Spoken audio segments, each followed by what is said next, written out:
Imagine living in 1847. At sunrise, you grab your scythe and head to the fields, knowing that if you don't finish before nightfall, half of your crop will rot. Each swing feels like a ticking clock, and by the end of the day, you've covered just 1 acre. Hunger isn't just your problem, it threatens your entire village. In that moment, in a small town in Ontario, Canada, a blacksmith was watching the same struggle. He asked himself, is there a way to help farmers harvest faster and work less painfully? That simple question sparked a journey that would change farming forever. This isn't just the story of machines, it's the story of one small idea, one big dream, and how it helped feed the entire world.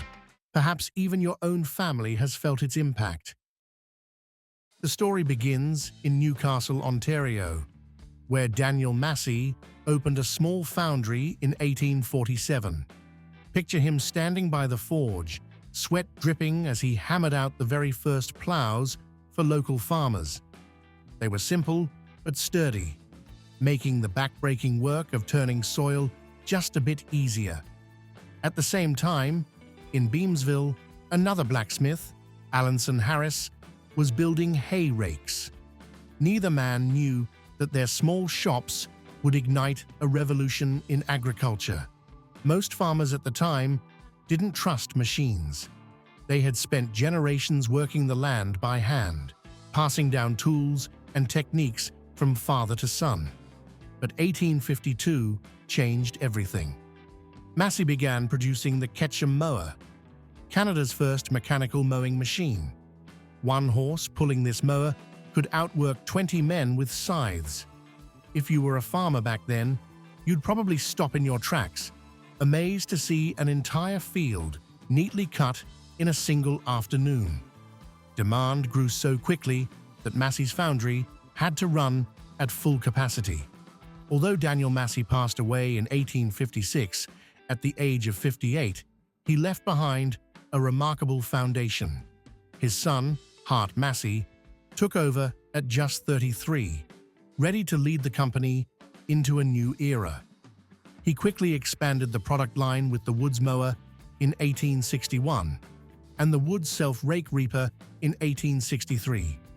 Machines that not only cut, but also gathered grain automatically, saving farmers countless hours of labor.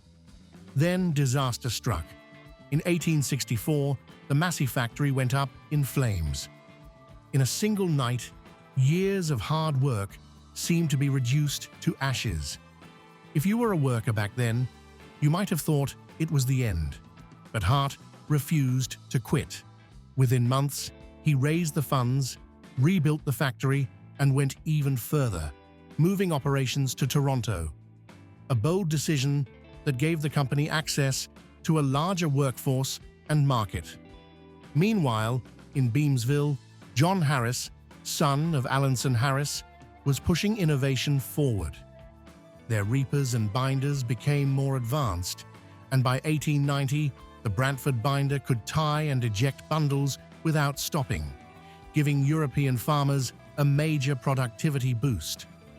The Massey and Harris families were now not just competitors. They were fueling an innovation race that pushed both companies to new heights. Every year brought a new improvement, a better, faster machine. If you were a farmer back then, you might have felt both excitement and pressure. Every harvest season came with a new tool tempting you to invest. Hart Massey knew that if this continued, both companies would bleed profits. He began quiet talks with the Harris family. Picture those closed-door meetings. Blueprints and contracts spread across the table, every term debated carefully.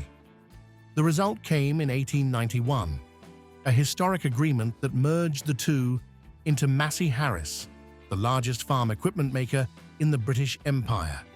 Their Toronto factory quickly became an industry model, with assembly lines years ahead of their time. Farmers could now buy complete harvesting systems that cut, gathered, and threshed almost automatically.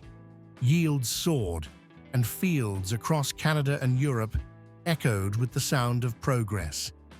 Yet even with all this innovation, one issue remained. Everything still relied on millions of horses.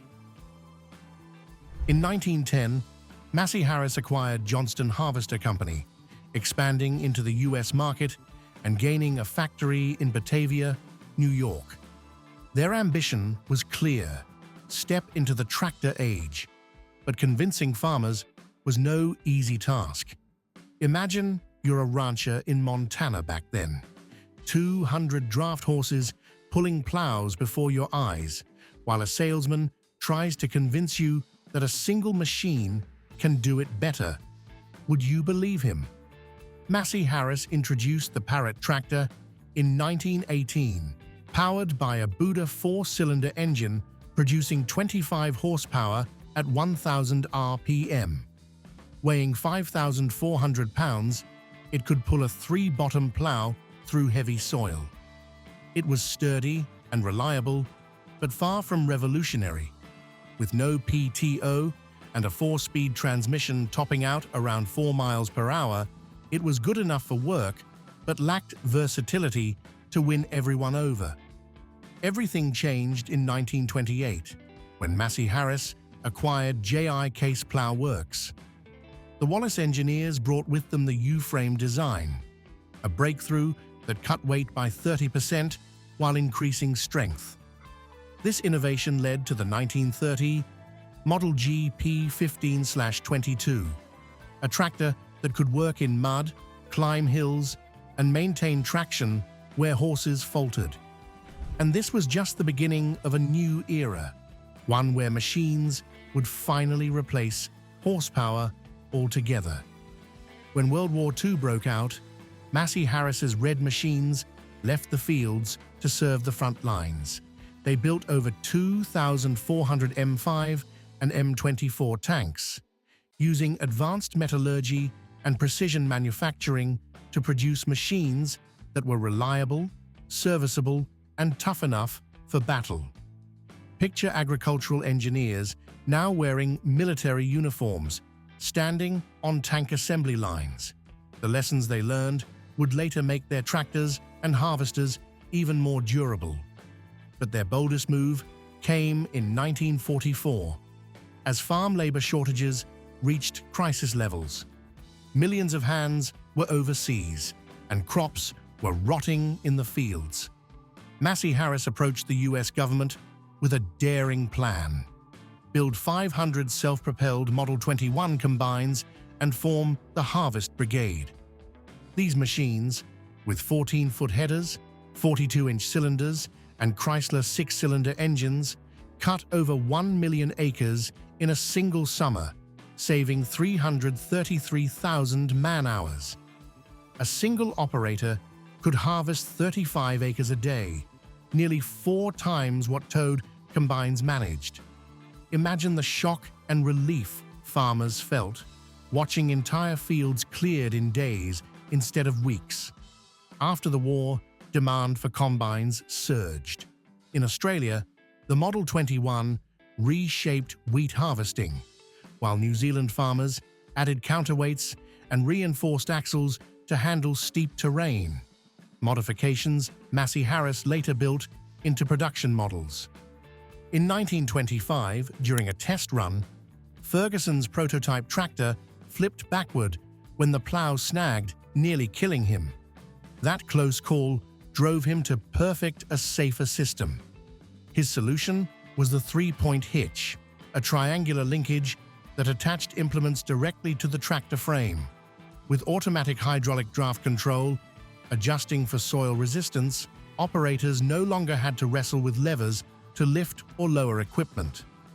In 1939, Ferguson partnered with Henry Ford to produce the Ford Ferguson 9N, priced at just $585, featuring a 120 cubic inch engine with 23 horsepower and a rear PTO.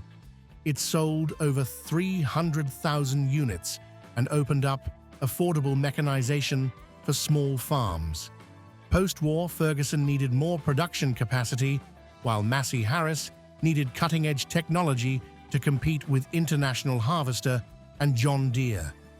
Months of negotiations followed, until Ferguson famously pulled out a half-crown coin and suggested a coin toss to settle equity terms. Massey won, and in 1953, Massey Harris Ferguson Limited was born. Within a year, Massey Ferguson tractors featured automatic draft control, precise implement positioning, and simplified hydraulics. Farmers immediately noticed the difference: smoother plowing, lower fuel costs, fewer broken implements. This change spread quickly, turning Massey Ferguson into a name heard on farms everywhere. In 1957, the launch of the FE35 marked a turning point. This compact but powerful tractor came with a 35-horsepower Perkins diesel engine, a hydraulic system capable of lifting 2,200 pounds, and a 4-speed transmission with high-low range for smooth operation. Imagine being a farmer then, plowing in the morning, seeding at noon, hauling loads in the afternoon, all with one single machine. Best of all, the 3-point hitch had become a global standard. Over 80% of manufacturers adopted the design, meaning farmers could attach almost any implement to a Massey Ferguson tractor without complicated adjustments. This convenience turned the tractor into the heart of the farm. By the late 1950s, Massey Ferguson had become the symbol of mechanized farming.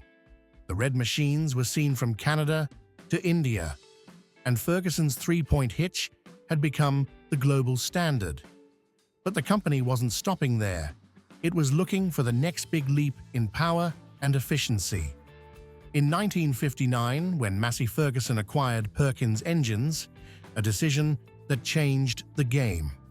The Perkins P6 six-cylinder engine featured a wet sleeve design for easy in-field servicing, a 16:1 compression ratio for diesel, and direct injection that delivered up to 15% better fuel efficiency than competitors. If you were a farmer in a developing country back then, this was the difference between shutting down for repairs and running through the entire harvest season.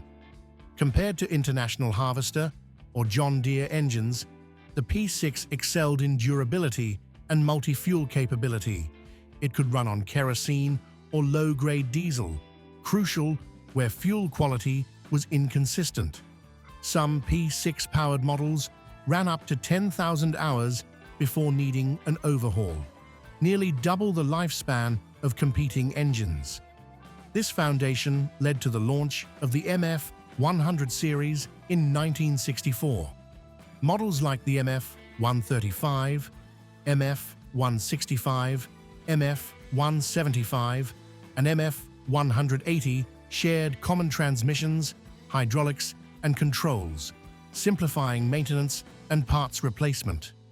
Regional variants were built for local needs: narrow vineyard models for France, reinforced frames for the Australian outback, and high-clearance versions for US cotton farms.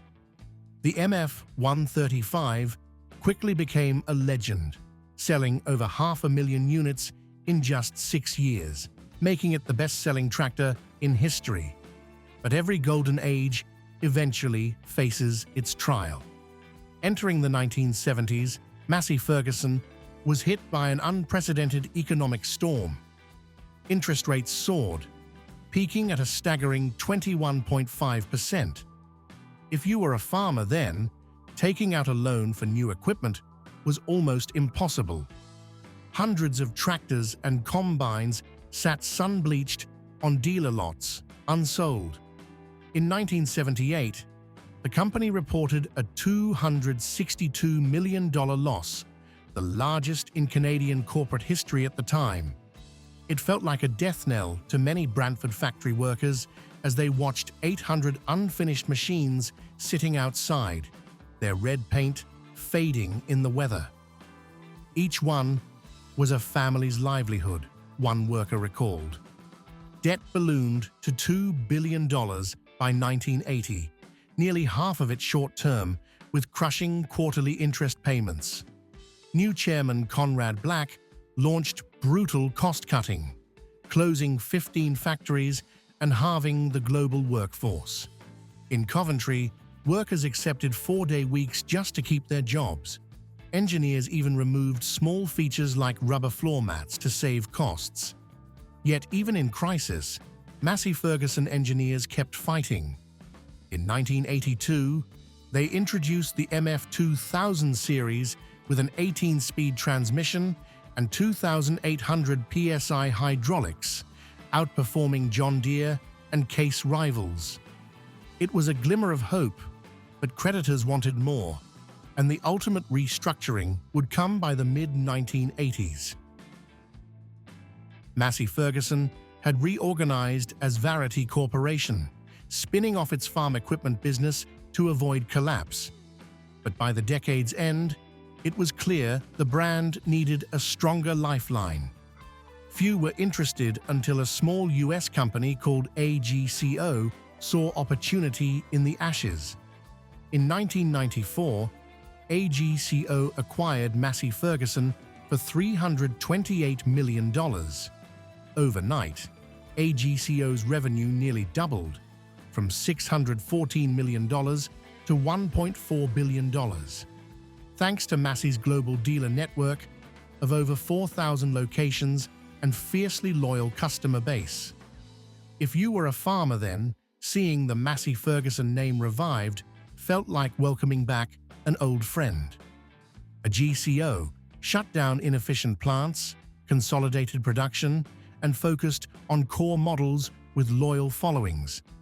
The Beauvais factory in France became the global production hub, receiving a massive €250 million investment between 2017 and 2022, expanding to 54 hectares. In 2022, the 1 millionth Massey Ferguson tractor rolled off the line there, a historic milestone proving the brand was back. New MF8S series models with 40% lower emissions, real-time Datatronic 5 displays, and a quiet 68 decibels Protect You cab perfectly balanced tradition and innovation.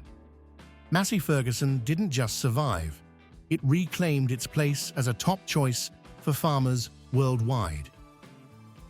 Every red machine stands as proof of perseverance, innovation, and the never-give-up spirit of generations of engineers and workers. And somewhere in the world right now, an MF135 is probably still working just as faithfully as it did half a century ago. Now it's your turn. Did your family ever own a Massey Ferguson? Have you ever had to fabricate your own parts or share a special memory with one of these red machines? Drop your story in the comments. Each memory is a piece of living history that keeps the Massey Ferguson legacy alive. Don't forget to hit like if you love the history of these machines, subscribe so you never miss our future videos, and tap the bell for notifications.